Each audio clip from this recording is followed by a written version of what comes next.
My name is Sergeant Amelia Vance, and at 29, I thought I'd already been through hell and back. I was wrong.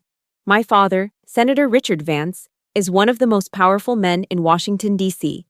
He taught me one rule for survival: image is everything. And a military daughter, at an age when she was supposed to be marrying some prestigious lawyer, choosing a mechanic in a dusty army town? That was an image he would never accept. On the day I married Leo, my parents didn't show up. Instead, I got a phone call. My mother's voice was as cold as steel. "Amelia, your father is busy. He said he will not sacrifice his entire political career over one of your impulsive decisions." They thought they could just cut me off, treat me like some embarrassment to be hidden away. But they didn't know who was sitting in the front row of my little chapel that day. The photograph I sent them afterward made them call me back, frantically, nonstop. But before I reveal what that photo showed, let me know where you're watching from, hit that like button, and subscribe to follow the rest of this story. The air inside the small post chapel in Fayetteville, North Carolina, smelled of old pine and quiet promises. Sunlight, stained amber and blue by the glass windows, cut through the gentle haze of dust motes dancing in the air. It was a humble place, a world away from the marble cathedrals of Washington, D.C., where my family conducted their lives like state dinners, formal, cold, and for public consumption only. But here, it was warm. Here, I was home. The pews weren't filled with politicians and their smiling, calculating wives. They were filled with my family, my real family. The men and women of the 82nd Airborne, their shoulders broad and proud in their dress uniforms. They were loud and unapologetically alive, their laughter echoing off the wooden rafters before the ceremony began. They were the ones who'd had my back in places that would make my father's fundraisers faint. They had earned their seats here. My parents' seats, in the front row, were empty. But that row wasn't entirely vacant. Next to the space reserved for my mother and father sat a man who, at first glance, seemed entirely out of place. He was older, perhaps in his early 60s, dressed in a simple tweed jacket and worn corduroy pants that spoke more of a university library than a military wedding. He was quiet, his hands resting on his lap, but he had an air of intelligence that was impossible to ignore. And then there were his eyes. When he looked up and caught my gaze, a gentle smile touching his lips, it sent a shiver down my spine. They were my father's eyes, the same sharp, intelligent blue. But where my father's held the cold glint of ambition, this man's held a deep, settled kindness. He was my guest of honor. He was the reason for everything that was about to happen. Just before the music started, my maid of honor, Lieutenant Davies, handed me my phone. "It's your mom," she whispered, her brow furrowed with concern. I nodded, my face a calm mask I'd perfected over 29 years. I stepped into the small, quiet vestry, the heavy oak door closing behind me, shutting out the warmth of the chapel. I answered. "Amelia." Her voice wasn't warm. It was never warm. It was steel. The kind of polished, cold steel you see in a surgeon's tray.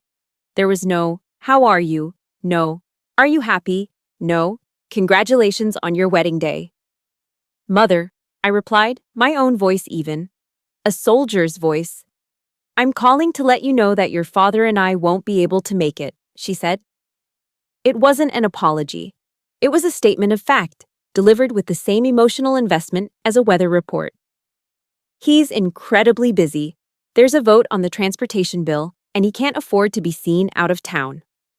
I remained silent. I knew what was coming next.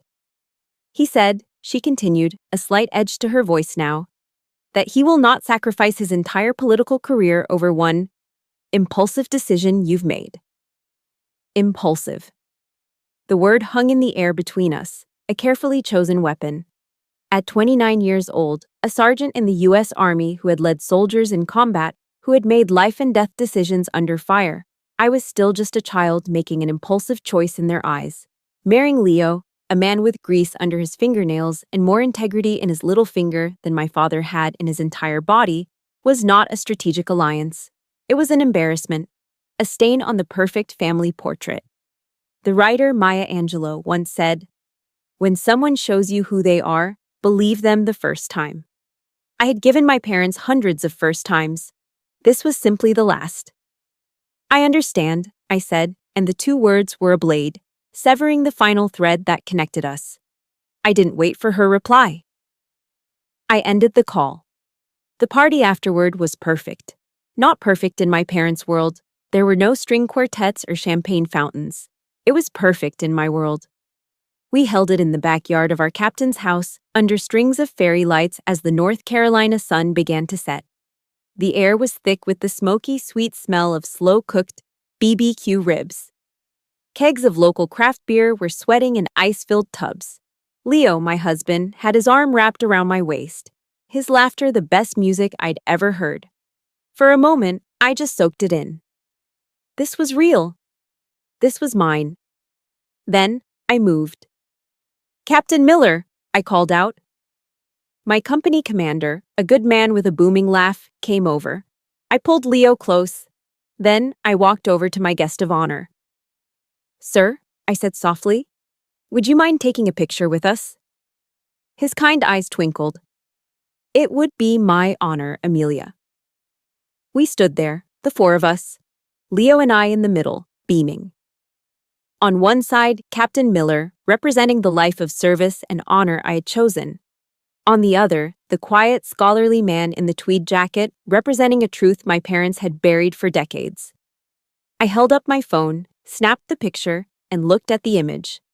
It was a portrait of my happiness. It was also a perfectly crafted weapon.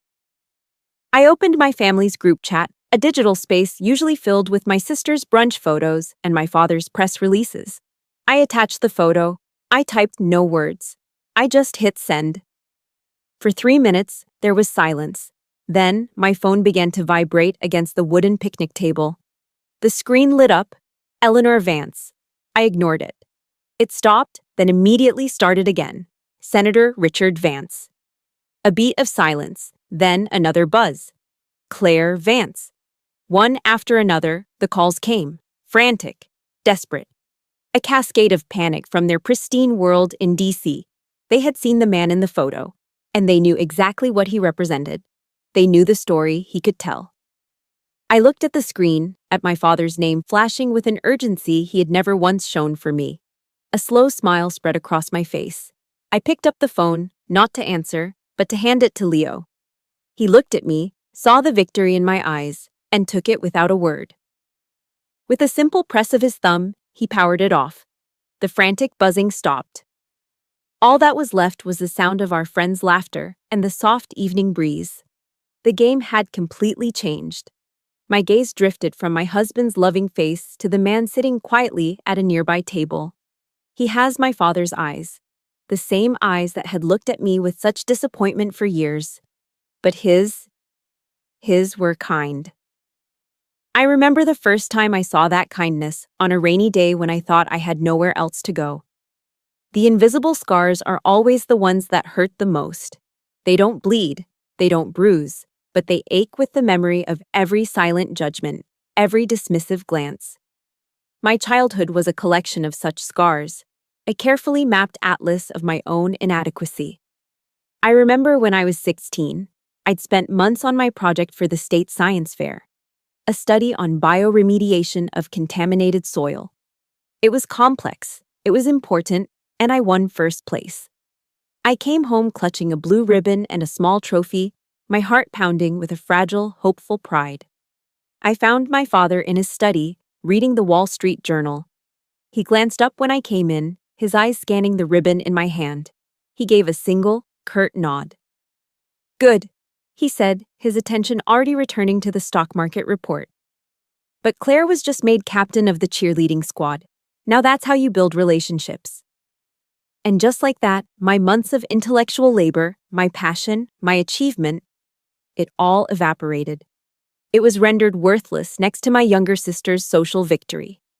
In the Vance family, intelligence was a commodity, but popularity was currency, and I was always bankrupt. My father's cruelty was a sharp, quick blade, but my mother's was a slow-acting poison. She was the architect of our family's peace, a peace built on the foundation of my silence. Some of my most vivid memories are of dinners at the Chevy Chase Club in Maryland. It was my father's preferred stage. Surrounded by manicured lawns and the hushed clinking of silverware on fine china, he would put me on trial. He'd grill me on current events, on foreign policy, on economic theory. It wasn't a discussion, it was an interrogation.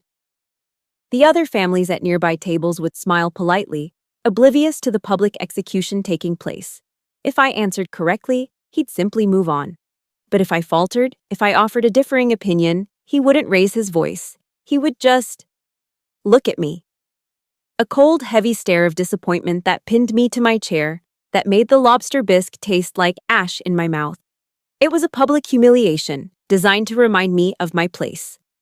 One night, after a particularly brutal dinner, I followed my mother to her bedroom. I was 14, and tears were streaming down my face. "Why don't you ever say anything?" I choked out, the words raw with a pain I couldn't hold in any longer. "Why don't you ever defend me?" She was sitting at her vanity, removing her pearl necklace.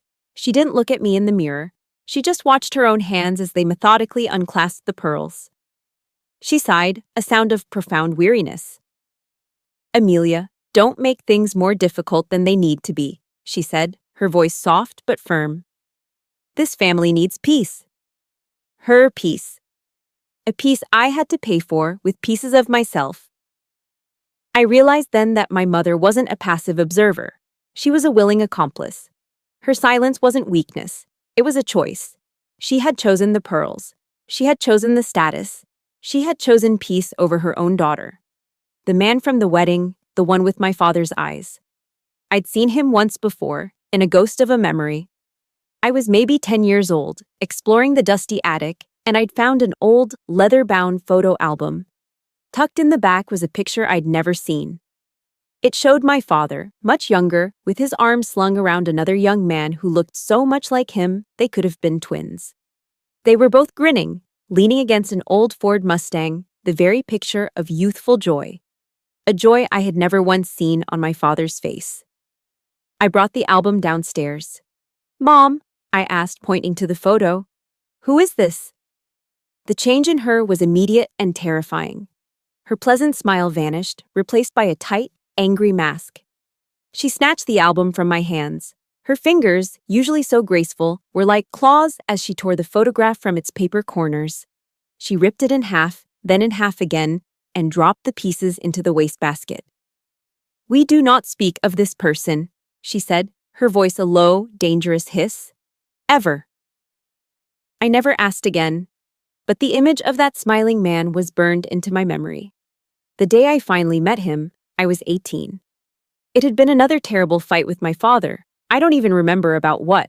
Something about my college applications. He had called my ambitions unrealistic and unbecoming. I had finally screamed back, and the shock on his face was followed by a rage so cold it froze the air in the room. I ran. I ran out of the house, out into a torrential downpour that soaked me to the bone in seconds. I just walked, aimlessly, tears mixing with the rain on my face, until I found myself standing under the dripping awning of a small, quiet bookstore. Vance's, Tomes, and Tales, the sign read in faded gold letters. The door opened, and a man stood there. He was older, with streaks of gray in his dark hair, and the saddest, kindest eyes I had ever seen. The eyes from the photograph. "You're going to catch your death out there," he said, his voice gentle. "Come in. Let me make you some hot chocolate."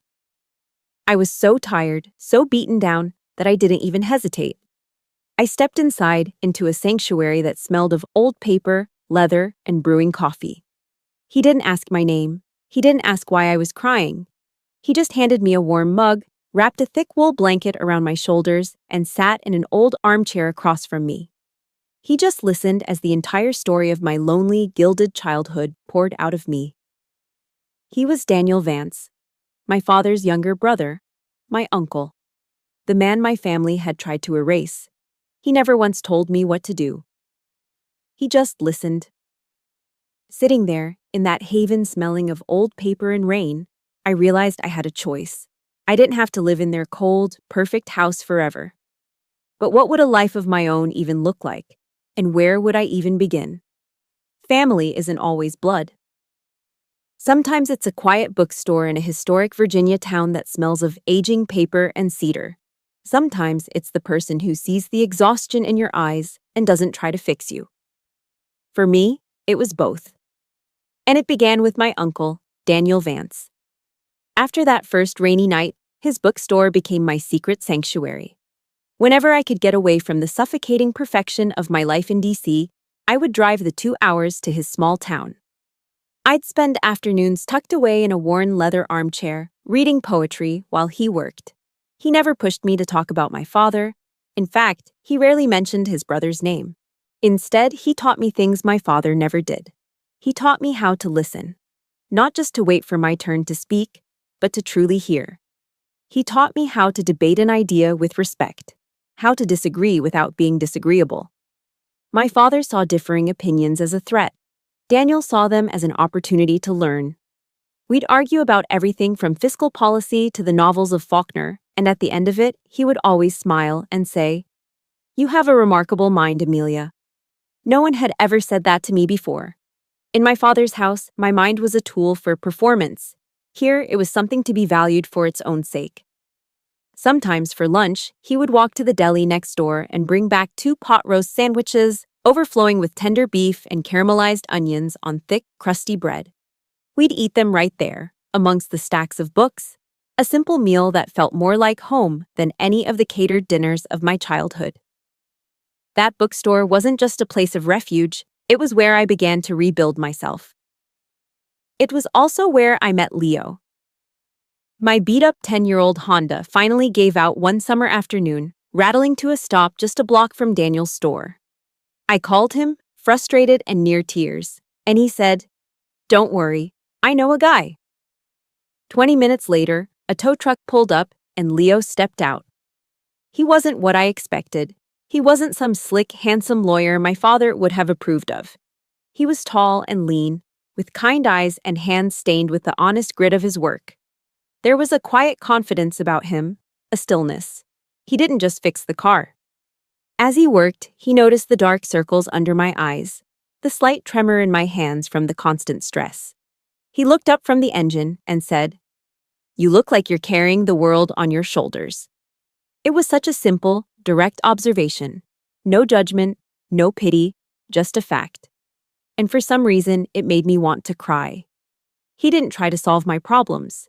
He didn't offer advice. He just saw me. Our first date wasn't at a fancy restaurant with a wine list and valet parking. He invited me to his garage. It was a cavernous space that smelled of motor oil, metal, and potential. In the corner, next to a half-finished engine block, was an old charcoal grill. He handed me a cold beer, and we grilled hamburgers while he told me about his passion. He wasn't just a mechanic who fixed broken things. He was an inventor, an artist who worked in steel. He talked about his dream of building affordable, environmentally friendly engines, his eyes lighting up with a fire I found captivating. For the first time, I was with a man who wasn't trying to impress me with his power or his connections. He was impressing me with his purpose. That night, sitting on overturned milk crates in a garage, eating a perfectly charred hamburger, I felt more seen and more valued than I ever had in my father's marble-floored mansion. This man wasn't trying to fix me. He was just patiently, quietly, being with me. And in his presence, I found I could finally start to heal myself. One evening, a few years later, after Leo and I had become serious, I was at the bookstore with Daniel. It was late, and a soft rain was tapping against the windows. I finally asked him the question I had held back for so long. "Why did they cut you out, Daniel? Why did Dad erase you?" He was quiet for a long time, staring out at the rain-slicked street. He looked older in that moment, the sadness in his eyes more pronounced. "Your father and I started a real estate development company together, a long, long time ago," he began, his voice low. "We were young, ambitious. Richard was the face of the operation, charming, ruthless. I was the numbers guy, the strategist. We were a good team." He paused, taking a slow sip of his tea. Then an opportunity came up, a big one. A zoning deal that would make us rich beyond our wildest dreams. But it was dirty. It involved pressuring a lot of small landowners, using political leverage that was unethical, to say the least. It required us to become the kind of men we'd always sworn we wouldn't be. He looked at me then, his gaze steady and clear. I said no. I told him I couldn't do it, that it wasn't right. I tried to convince him to walk away. But Richard, he saw it as his one shot. He told me I was weak, sentimental. He said I was holding him back. The story came out in a quiet, measured tone, free of bitterness, full of a deep, ancient sorrow. So, he made a choice. He restructured the company, used a legal loophole to push me out with a pittance, and took the deal himself. He became Senator Richard Vance, and I became the jealous, failed brother. A convenient story. One that everyone in D.C. was happy to believe. He reached across the table and placed his hand over mine. His hand was warm, steady. I tell you this not to make you hate your father, Amelia. I tell you this so you understand what he values most. He didn't just push me out, he built his entire empire on that one decision, and he will do anything to protect it. His words hung in the quiet air of the bookstore, heavy with unspoken warning. It was no longer just a story about the past, it was a map of the future. A future I now knew I was walking straight into. The peace we'd found in Fayetteville was a quiet, sturdy thing, built of shared meals and silent understanding. But the warning in my Uncle Daniel's voice lingered in the back of my mind. He will do anything to protect it. I just never imagined anything would look like a brand new obsidian black Mercedes rolling up to Leo's dusty garage. And I certainly never imagined my sister Claire stepping out of it. She looked like a creature from another planet. Dressed in a silk blouse and tailored trousers that probably cost more than my first car, she navigated the gravel driveway in her heels as if it were a minefield. Her presence was so utterly out of place, it was almost comical. The sleek, silent luxury of her car against the backdrop of welding tools and engine hoists was a perfect metaphor for our two worlds. She was carrying a large wicker basket, the kind you see in glossy magazines, cellophane glistening over a carefully arranged assortment of cheeses, crackers, and wine. The logo was unmistakable, Dean and DeLuca, a peace offering from the high temple of overpriced groceries. Amelia, she chirped, her smile as bright and fake as a department store Christmas tree. I was in the area and thought I'd stop by. In the area. Fayetteville, North Carolina was a 6-hour drive from D.C. I leaned against the garage door frame, crossing my arms. Leo came to stand beside me, wiping his hands on a rag, his presence a silent, solid wall at my back. "Hello, Claire," I said, my voice flat. Her eyes did a quick, dismissive sweep of the garage, a flicker of distaste crossing her features before being replaced by that relentless smile. "And you must be Leo," she said, extending a perfectly manicured hand. "It's so wonderful to finally meet you." Leo shook her hand, his grip firm. He didn't say anything. He didn't have to. Claire launched into her performance. "Mom and Dad feel just terrible about the wedding," she said, her voice dripping with manufactured sincerity. "Things have just been so hectic, but they want to make it up to you. To all of you." She placed the basket on a workbench, pushing aside a set of spark plugs. "They want to host a dinner party. At the house in D.C., a proper celebration to welcome you, and Uncle Daniel, back into the family." She painted a beautiful picture of reconciliation, of a warm family reunion. But her words were laced with a language I knew all too well. She kept using phrases like mutual interests and combining our strengths. It wasn't an invitation, it was a business proposal. This wasn't about family, it was about assets. I just stared at her, my silence making her visibly uncomfortable. She started to fidget with the cuff of her blouse. "Look, Amy," she said, dropping the pretense slightly. "It would just be better for everyone if we could present a united front. You know how Dad is. He can't stand the idea of an outsider to the Vance family running something so important." And there it was, the slip, the single careless sentence that exposed the entire sham. An outsider running something so important. My blood ran cold. What did she mean? After a few more minutes of awkward pleasantries, Claire finally retreated to her pristine German car and sped away. leaving a cloud of dust and the cloying scent of expensive perfume in her wake. The garage was silent for a long moment. The Dean and DeLuca basket sat on the workbench like a bomb. I turned to Leo. What was that about? What is she talking about? An outsider running what? He looked at me, his kind eyes serious. He took my hands in his.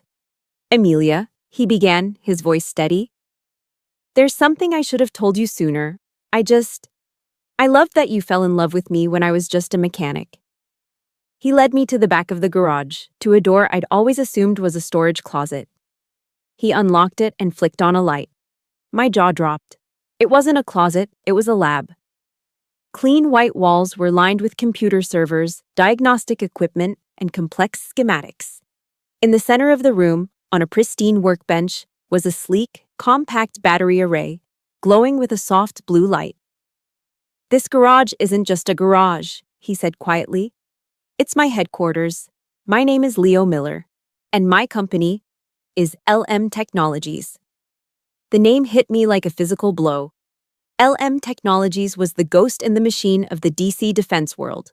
A mysterious, brilliant startup that had just come out of nowhere and won a massive Pentagon contract for next-generation battery technology for military vehicles. A contract that a major defense contractor, one that my father had been lobbying for heavily, was expected to win.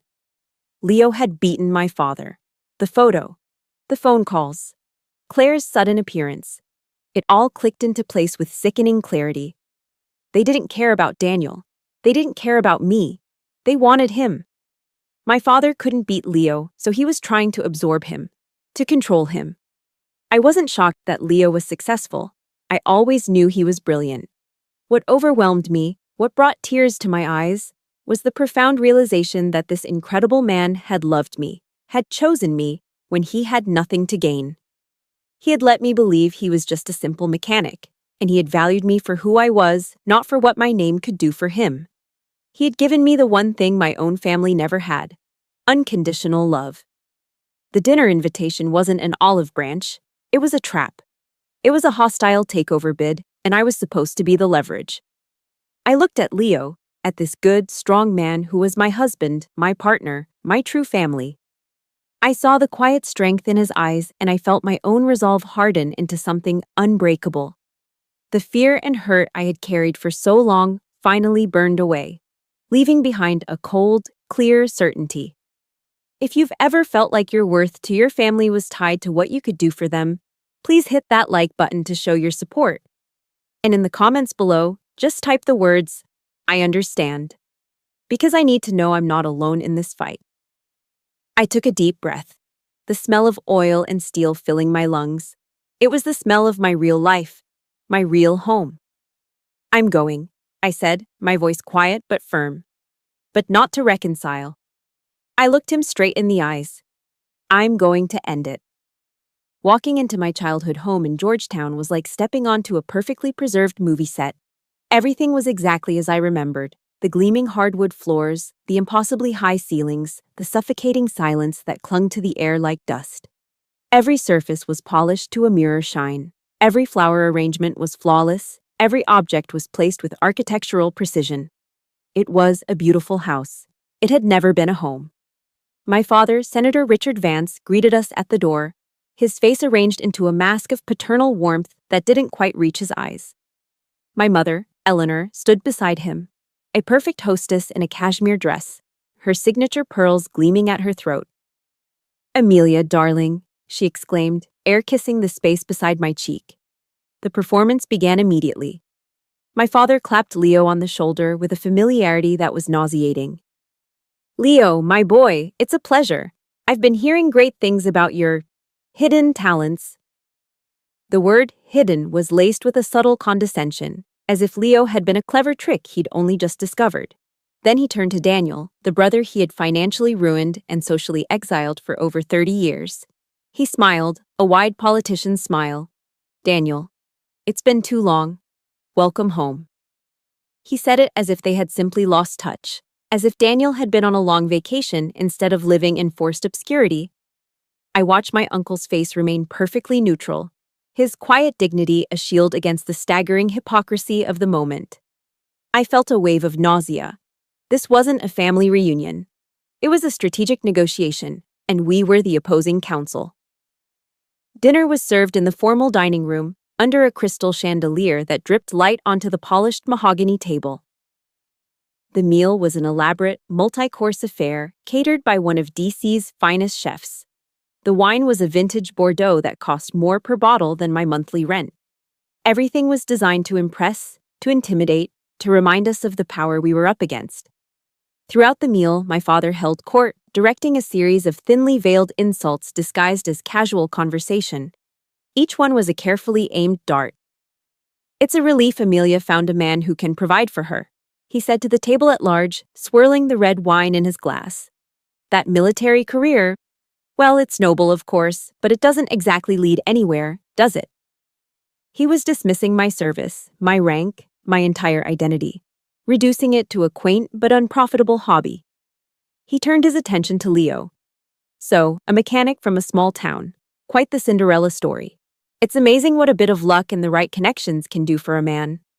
He was painting Leo's genius as a fluke, while subtly positioning himself as the right connection Leo now needed.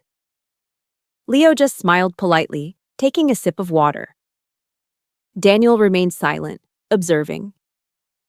I ate my seared scallops, each bite tasting of ash. I didn't say a word. I just watched my father, my eyes narrowed, cataloging every lie, every manipulation. I was a soldier on reconnaissance, mapping the enemy's position before the battle began. After dinner, my father led the men into his study. "Let's talk business," he said with a booming, false cheer. My mother tried to steer me toward the living room for coffee, but I just shook my head. "No, I'll be joining them." The study. It was the same room where he had berated me, belittled me, and broken my spirit more times than I could count. The same mahogany desk, the same leather chairs, the same suffocating smell of old books and power. My father sat behind his desk, the chairman of the board of our dysfunctional family. He gestured for Leo and Daniel to sit. I remained standing by the door. He wasted no time. He leaned forward, a predator closing in on his prey. "Leo, your technology is revolutionary, truly. But technology alone isn't enough. To operate at the level you're capable of, you need political protection. You need access. You need a brand." He steepled his fingers. "I have a proposal. Merge LM Technologies with a subsidiary of a much larger defense contractor that I have a significant stake in. You'll maintain creative control, of course, but you'll have the full weight of our political capital behind you. You have the tech, I have the power. Together, we'd be an unbeatable team." There it was. The entire reason for this elaborate charade, the acquisition, the hostile takeover. I watched Leo. He didn't look intimidated. He looked calm, centered. He listened patiently until my father was finished. "Senator," Leo said, his voice respectful but firm, "I appreciate the offer. But my company's core values are independence and innovation. I built it to challenge the very kind of corporate bloat you're describing. I'm afraid I'm going to have to decline." The silence in the room was absolute. My father's smile froze, then slowly dissolved. His eyes, which had been feigning warmth all evening, turned to chips of ice. He stared at Leo for a long moment, as if he couldn't comprehend what he had just heard. Rejection was not a language my father understood. Then, his head snapped toward me. The fury that had been simmering beneath the surface all night finally erupted. His face twisted into a mask of pure rage, the same rage I'd seen 100 times before. He pointed a finger at me, his hand trembling. "You!" he roared, his voice bouncing off the paneled walls. "It's always you, the defiant one, the one who has to ruin every good thing." He slammed his fist on the desk, the sound like a gunshot in the silent room. "I should have known," he bellowed, his eyes burning into me. "I should have known you'd infect him with those foolish ideas." And that was it. The final crack in the dam. The one accusation that connected every scar, every humiliation, every moment of worthlessness he had ever inflicted on me. The sound of my own breaking point was a deafening silence. In the deafening silence that followed my father's roar, something inside me shifted. It wasn't a loud, violent snap, but a quiet, final click, like a lock settling into place. The fear that had lived in the marrow of my bones for 29 years simply vanished. It evaporated, leaving behind a calm so profound it felt like ice water in my veins. I lifted my head and looked directly at him, not as a daughter, not as a disappointment, but as an equal. My voice, when it came out, was not a shout. It was low, steady, and dangerously calm. "No, Senator," I said, the formal title a deliberate, calculated strike. "I don't ruin everything. You're the one who ruined things. You ruined my childhood with the beatings you gave me in this very room." The words hung in the air, heavy and poisonous. My father's face, which had been contorted with rage, slackened into stunned disbelief. My mother let out a tiny gasp. Claire, who had crept into the room at the sound of the shouting, froze in the doorway. "Don't you dare say things that aren't true, Amelia," my mother whispered, her voice trembling. "Your father was just strict." Strict. The word was so pathetic, so inadequate, it was almost laughable. It was the lie she had told herself for decades, the flimsy curtain she had used to hide from the ugliness. I turned my cold gaze on her. "Strict?" I repeated, my voice devoid of emotion. "Is that what you call it?" I remember the sting of his leather belt on the back of my legs when I was 12 because I got a B+ in history. I remember being locked in here, in the dark, crying so hard I couldn't breathe, while the rest of you ate dinner downstairs as if nothing was wrong. I remember every single scar you chose not to see. I took a step toward her. She shrank back in her chair. "And you," I said, my voice dropping even lower. "You were there. You saw all of it. You heard the crying. But you chose your pearls and your reputation over your own daughter. You chose this house over a home." I let the accusation settle, then delivered the final, fatal blow. "Your silence hurt more than his leather belt ever did." My mother made a small, wounded sound, like an animal in pain. She clutched her pearl necklace as if it were a life raft, her knuckles white. She finally looked broken. I turned my back on them and walked to Leo's side. I took his hand, our fingers lacing together, a silent declaration of allegiance. I looked back at my father, whose face was now a pasty, slack-jawed mask of impotence. "This man," I said, my voice ringing with a clarity I had never felt before. "The man you call a mechanic taught me what kindness and respect feel like. He gave me the safety you never did. He sees a value in me that you were never capable of understanding, a value that has nothing to do with your name, your money, or your power." I felt Leo squeeze my hand, his strength flowing into me. I felt Daniel's presence behind me, a quiet pillar of support. I was no longer a girl standing alone in a tyrant's study. I was a woman flanked by her family. "I didn't come here tonight to ask for your approval," I stated, my eyes locked on my father's. "I didn't come here to negotiate. I came here to inform you." I took a final, steadying breath. "As of this moment, you no longer hold any power over my life. You are not my commander. You are not my father. You are just a politician in a room full of expensive furniture, and we are leaving." The finality in my voice was absolute. It was not a plea, it was a verdict. Without another word, I turned. Leo and Daniel turned with me. We walked, 3 abreast, toward the door. We didn't look back. I could feel the chaos erupting in the silence behind us. I could sense Claire, frozen in the doorway, her perfect world crumbling around her. I could hear the faint sound of my mother beginning to sob, a hollow, empty sound. I could feel the crushing weight of my father's impotent rage as he watched his power, his control, his entire narrative walk out of his life forever. For the first time, Senator Richard Vance was utterly, completely powerless. We walked through the grand foyer, past the flawless flower arrangements and the polished mirrors reflecting our unified retreat. Leo opened the heavy front door, and a gust of cool night air washed over us, cleansing. It felt like my first breath of free air. We didn't run. We walked with a calm, deliberate pace down the stone steps and onto the quiet Georgetown street.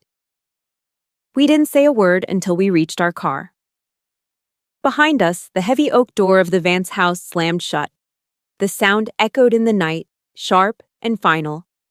It wasn't just the closing of a door, it was the closing of a tomb, the end of a dark, suffocating chapter of my life. The soldier was finally, truly, on her way home. The drive back to Fayetteville from D.C. was the quietest 6 hours of my life. I didn't feel triumphant. I didn't feel angry anymore. I just felt empty. It was the hollow, aching emptiness of a battlefield after the war is over. The fight for my own soul had been won, but the cost was the final, complete amputation of my own family. It was a necessary surgery, but it still left a phantom limb that ached. When we got home, the first thing I did was take out my phone. I scrolled to my mother's contact.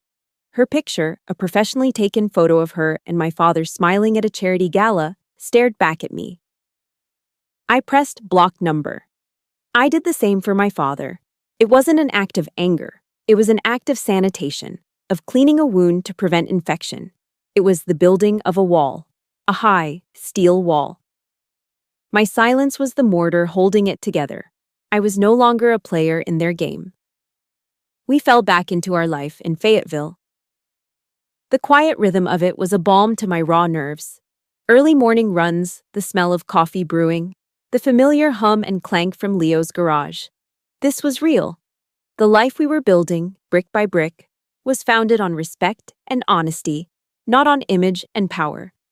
For the first time, I felt a sense of peace that was real, not one that had been purchased with my silence. But the aftershocks of the explosion in D.C. were beginning to ripple outward. A few weeks later, I was scrolling through the news on my laptop and saw a headline in Politico. Senator Vance's influence wanes as Pentagon favors tech upstart. The article detailed how my father had failed to secure the lucrative battery contract for his preferred defense giant. It mentioned, in passing, that the contract had gone to a small, agile firm called LM Technologies. The political analysts were buzzing, questioning if the senator was losing his touch. His donors were getting nervous. I felt a grim satisfaction. I hadn't fired a shot.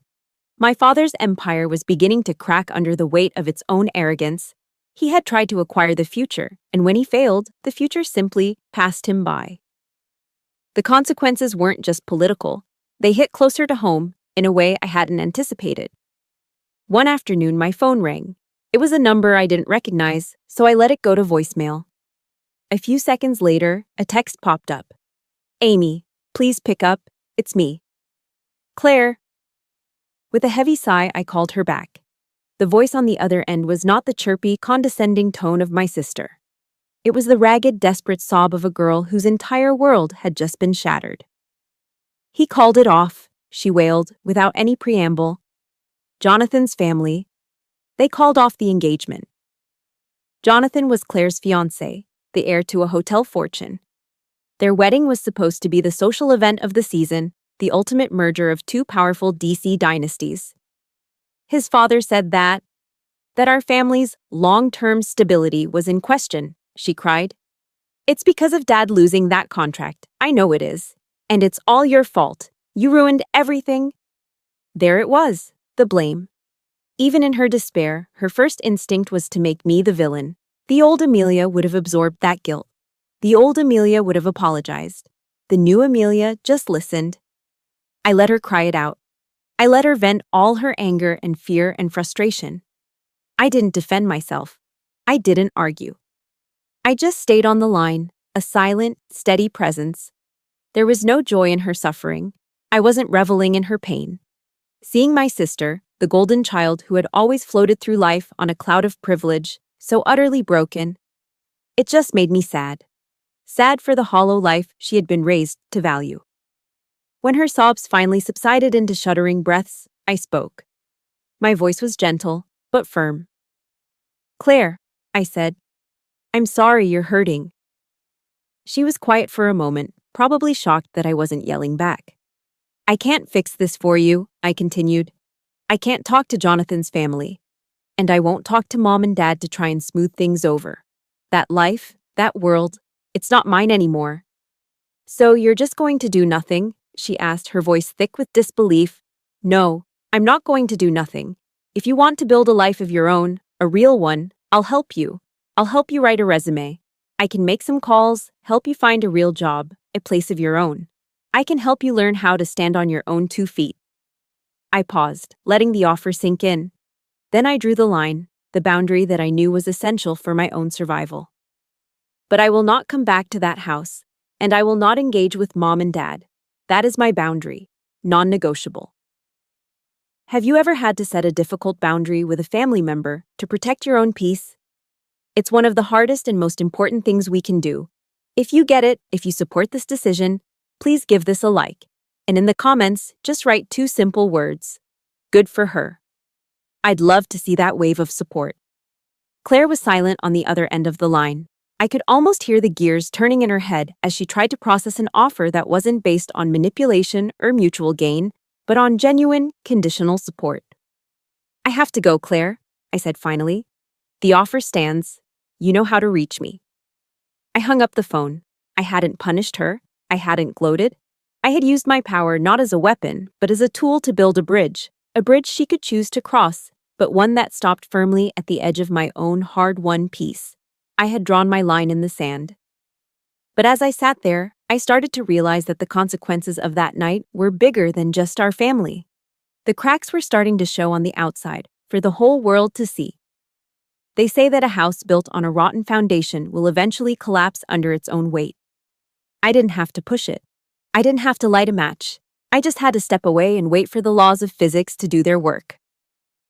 The first tremor came about a month after the dinner party. It arrived not as a dramatic confrontation, but as a headline on the front page of the Washington Post website. I was drinking my morning coffee when Leo slid his laptop across our small kitchen table. You should see this, he said quietly. The headline was stark, The Senator's Original Sin. How Richard Vance Built an Empire on a Foundation of Betrayal. It was a meticulously researched piece of investigative journalism, the kind that wins Pulitzer Prizes. A reporter had spent months digging into my father's early business dealings. The article laid out in excruciating detail the story of the unethical zoning deal. It had names, dates, and copies of old legal documents. It told the story of how a brilliant, ruthless young developer named Richard Vance had used illicit political pressure and a series of shell corporations to force his own younger brother, Daniel Vance, out of their shared company, leaving him with virtually nothing. The story was all there. My Uncle Daniel's story. The one he had told me on that rainy night in his bookstore. The article never mentioned my name. It never mentioned our family dinner. It didn't have to. It was simply the truth, finally brought into the light. And the truth was a wrecking ball. My phone started ringing almost immediately. It wasn't my family this time. It was reporters, the New York Times, CNN, Politico. They all wanted a comment. They wanted the estranged military daughter's take on her father's political scandal. They wanted the inside story. They wanted me to pour gasoline on the fire. I didn't answer a single call. Leo and I unplugged our landline. We put our cell phones on silent. Our silence was more powerful than any statement we could have made. It was a tacit confirmation. We didn't need to join the chorus of condemnation. My father's enemies, the ones he had made over a lifetime of ruthless ambition, were more than happy to do that for us. His empire was burning, and he had lit the match himself 30 years ago. The fallout was swift and brutal. Within a week, my father's key donors began to pull their funding. An ethics committee was formed in the Senate to launch a formal investigation. The story dominated the 24-hour news cycle. He was no longer Senator Vance, the powerful dealmaker. He was Richard Vance, the corrupt politician who had betrayed his own brother. His image, the one thing he had worshipped above all else, was shattered. 2 weeks after the article was published, he held a press conference. I watched it on a small TV in the corner of Leo's garage. He stood at a podium, looking older and smaller than I had ever seen him. He announced he was resigning from the Senate, effective immediately, citing the need to focus on his family and personal matters. It was a lie, of course, one last piece of political theater. But no one was buying it anymore. The political empire was gone. The financial one soon followed. The real estate company at the heart of the scandal was hit with a barrage of lawsuits from the families of the landowners he had cheated decades ago. The Vance family fortune, built on a single act of betrayal, began to hemorrhage money. The perfect family portrait had been torn to shreds, the pieces scattered in the wind. They had lost everything they valued: the power, the money, the reputation. Amidst the storm, a single quiet piece of correspondence arrived in our mailbox. It was a simple, cream-colored envelope addressed to me in a familiar, elegant script. But the return address wasn't the grand house in Georgetown. It was a small P.O. box in a little town in rural Virginia I had never heard of. I opened it. The letter inside was a single sheet of matching stationery. It was from my mother. She didn't offer excuses. She didn't ask for pity. She didn't even apologize, not in the traditional sense. Her words were simple, stark, and stripped of all pretense. She wrote, "Amelia, I was wrong. I spent my entire life helping your father build a house, and I forgot to build a family. I have left him. I don't know where I am going, but I know I cannot stay there. I understand if you never want to see me again. Eleanor." I read the letter 3 times. My father's downfall had brought me a cold, grim sense of justice. But this was different. This was just sad. It was the wreckage of a life, laid bare in 3 short sentences. It was the confession of a woman who had woken up at the end of her life to find herself living in the beautiful, empty museum she had helped create. She wasn't asking for forgiveness. She was just stating a fact. A fact as cold and hard as the truth that had just torn our family apart. Forgiveness wasn't on the table, but for the first time I wondered, what was? My mother's letter sat on my kitchen counter for 3 weeks. I'd walk by it, see her elegant, looping handwriting on the envelope, and feel a complicated knot tighten in my stomach. It wasn't anger anymore. It was something quieter, more confusing. Leo never pressured me. He'd just see me looking at it and say, "Whatever you decide, I'm with you." His support was the solid ground beneath my feet, giving me the courage to finally make a choice. It wasn't about her, I realized. It was about me. I wrote back a short, simple note with the time and the address of a small coffee shop halfway between her new town and Fayetteville. The woman who sat across from me in that brightly lit cafe was someone I barely recognized. The impeccable blonde coif was gone, replaced by soft, unstyled hair with visible gray roots. The designer clothes were gone, swapped for a simple sweater and jeans. For the first time in my life, I saw my mother without her armor. No makeup masked the tired lines around her eyes. No pearls gleamed at her throat. She looked older. She looked exhausted. And she looked more real than she ever had before. The conversation started awkwardly. We talked about the weather, about the coffee. The small talk felt like a fragile bridge over a vast canyon of unspoken words. Then, she started to talk. She told me about her new life. She had a small apartment. She was working part-time at a local library. She was taking a pottery class. It was a small, quiet life, the kind she had been raised to look down upon. "I was a coward, Amelia," she said, her eyes fixed on the ceramic mug in her hands. She wasn't making excuses. She was stating a fact. "I was so terrified of your father, of losing the life he gave me, that I stopped being a mother. I just played the part he wrote for me." She finally looked up, and her eyes were filled with a profound, bottomless shame. "There is no excuse for what I allowed to happen to you. I know that." I listened. I didn't interrupt.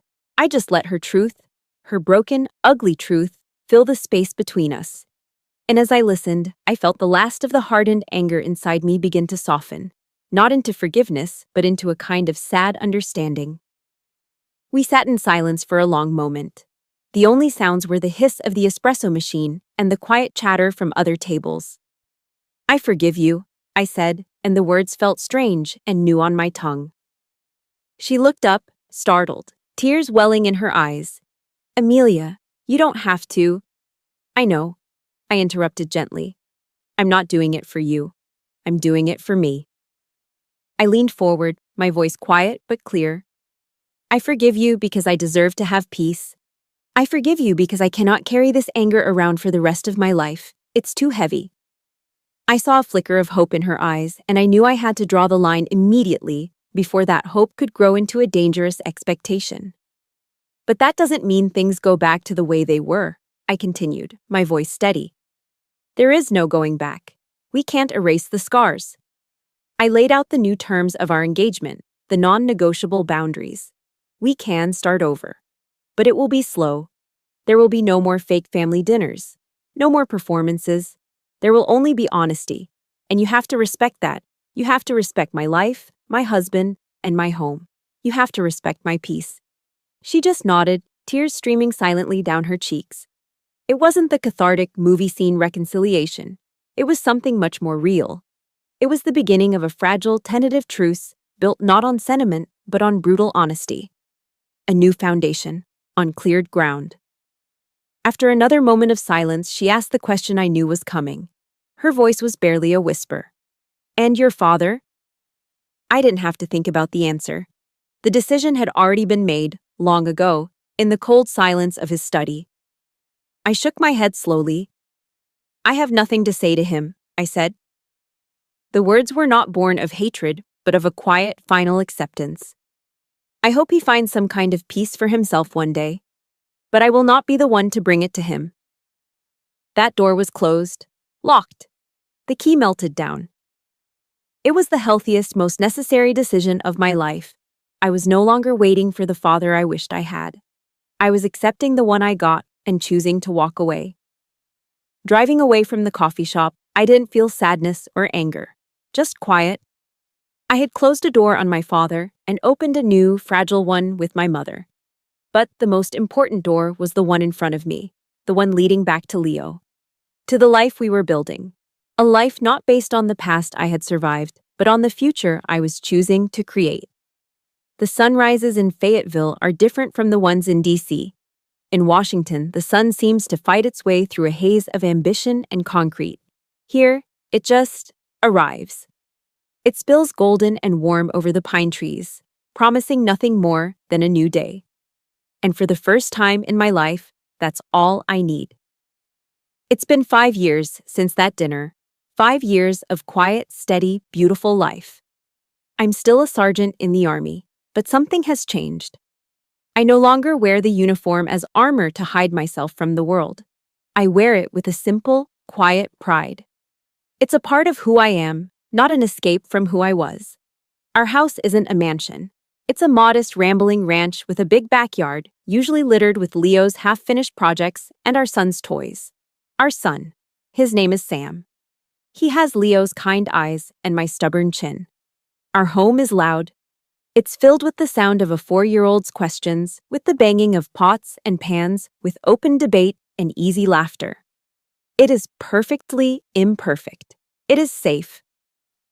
Just last week, I was helping Sam build a complex Lego spaceship. He was getting frustrated, trying to force a piece where it didn't belong.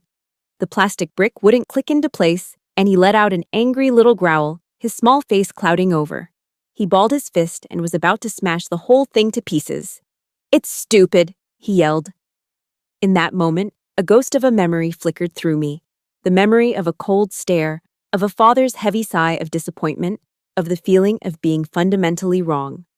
The old programming, the cycle of impatience and punishment, was right there, waiting. But a cycle is only a cycle until someone is brave enough to break it. I knelt down on the carpet, getting on his level. I didn't grab the toy. I didn't tell him to stop being difficult. I just looked him in the eyes. "It's not stupid, buddy," I said, my voice soft. "It's just tricky. It's okay to get frustrated. Let's take a look together. We can figure it out. Mom and Dad are right here to help." He looked at me, his little brow still furrowed and his fist slowly uncurled. We worked on it together, and when the piece finally snapped into place, his face lit up with a triumphant grin that was pure sunshine. In that small, ordinary moment, sitting on the floor of my living room, I knew I had won the most important war of my life. I was not my father's daughter anymore. I was Sam's mother. Today is a sunny Saturday, and the backyard is full. Uncle Daniel is here, his kind eyes crinkling as he watches Sam chase a butterfly. My mother, Eleanor, is here too. Our relationship is a quiet, careful thing. We talk on the phone once a week. She comes to visit every couple of months. There's still a space between us, a canyon of unspoken history. But we are learning to build a new, more honest bridge across it. She sits in a lawn chair, a small, peaceful smile on her face, just watching. My sister Claire is here. She's different now. After her engagement fell apart, she took my offer. She got a job. She has her own small apartment in Charlotte. She's still finding her way, but she's doing it on her own terms. The brittle, entitled girl is gone, replaced by a woman who's a little lost, but a lot more real. And Leo, he's at the grill, flipping burgers, laughing at something Daniel said. He's the steady, unwavering heart of this world we've built. LM Technologies is a huge success, but you'd never know it. He's still the same man who won my heart in a dusty garage. Last year, Leo and I used some of the company's profits to start a small foundation. We call it the Daniel Vance Scholarship Fund. It provides full scholarships for promising engineering students from low-income backgrounds. It's our way of taking a legacy of betrayal and bitterness and turning it into a legacy of opportunity and hope. I look around at this chaotic, beautiful, real collection of people in my backyard. This is my family. Not the one I was born into, but the one I chose. The one I built. My father taught me that image is everything. He was wrong. Love is everything. Safety is everything. Honesty, patience, kindness. These are the things that build a life. And the freedom to be your own flawed, authentic self, that is the only real power in this world. I am a soldier. For years, I was fighting a war on the wrong front. But now, finally, I have found my way home. My journey home is complete. But I know that for many of you, it might just be beginning. If any part of my story resonated with you, the feeling of being unseen, the fight for your own peace, or the joy of building a family you chose, please know that you are not alone. This channel is a place dedicated to stories that remind us of our own strength and our power to break the cycle. If you believe in that mission, please consider subscribing and sharing this with someone who might need to hear that they too can find their way home.